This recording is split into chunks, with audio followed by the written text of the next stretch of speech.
दोस्तों, जया बच्चन ने हाल ही में अपनी नातिन नव्या नवेली नंदा के पॉडकास्ट शो में अपने पति अमिताभ बच्चन के मुश्किल दौर के बारे में बात की और कहा कि उस समय वह उनके साथ चुपचाप खड़ी रही थी। जी हां, जया बच्चन ने हाल ही में खुलासा किया कि कैसे उन्होंने 1990 के दशक में अपने पति अमिताभ बच्चन के बुरे दौर में उनका साथ दिया था। जया बच्चन ने कहा कि हम अपनी जिंदगी में अलग अलग फेज में अलग अलग तरह के फेलियर से गुजरे हैं।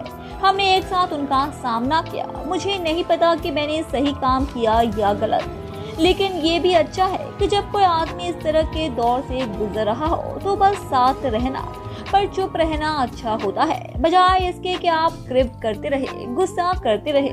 वो बहुत बुरा लगता है। अगर उन्हें आपकी मदद की जरूरत है तो वो मांग लेंगे, लेकिन क्रिप करना, गुस्सा करना ये बहुत इरिटेटिंग होता है। शायद चुप रहना और वहाँ खड़े होकर चुप्पे के जरिए बताना कि मैं साथ हूँ, यहाँ हूँ, वो ज्यादा अच्छा है। इसके बाद जया बच्चन और अमिताभ बच्चन की बेटी श्वेता इसी पर सहमति जताते हुए कहती है कि मुझे लगता है कि आदमी बहुत मुश्किलें झेलते हैं। अगर आपका कोई दोस्त किसी तरह की परेशानी में होता है लेकिन आपसे मदद नहीं मांगता तो क्या आप उसकी मदद नहीं करेंगे? मैं करूंगी। अगर आप गर्लफ्रेंड के लिए ऐसा करोगे तो फिर एक लड़के के लिए क्यों नहीं कर सकते? कभी कभी मुझे लगता है कि एक आदमी को बस इतना ही चाहिए कि अरे सुनो, शायद तुम्हें इस तरह से सोचना चाहिए, या हो सकता है कि आप उन्हें कोई आइडिया दे दे, या हो सकता है कि आप उन्हें एक पॉइंट दे दे जिस पर वो काम कर सके।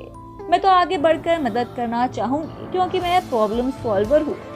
यह पॉडकास्ट पर जया ने उस समय का जिक्र किया जब अमिताभ बच्चन बोफोर्स घोटाले में फंस गए थे।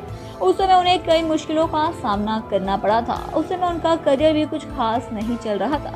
उनकी कंपनी एबी कॉर्प भी फ्लॉप हो गई थी। हालांकि उनका करियर तब राह पर आया जब उन्होंने साल 2000 में कौन बनेगा करोड़पति में होस्ट की भूमिका निभाई थी।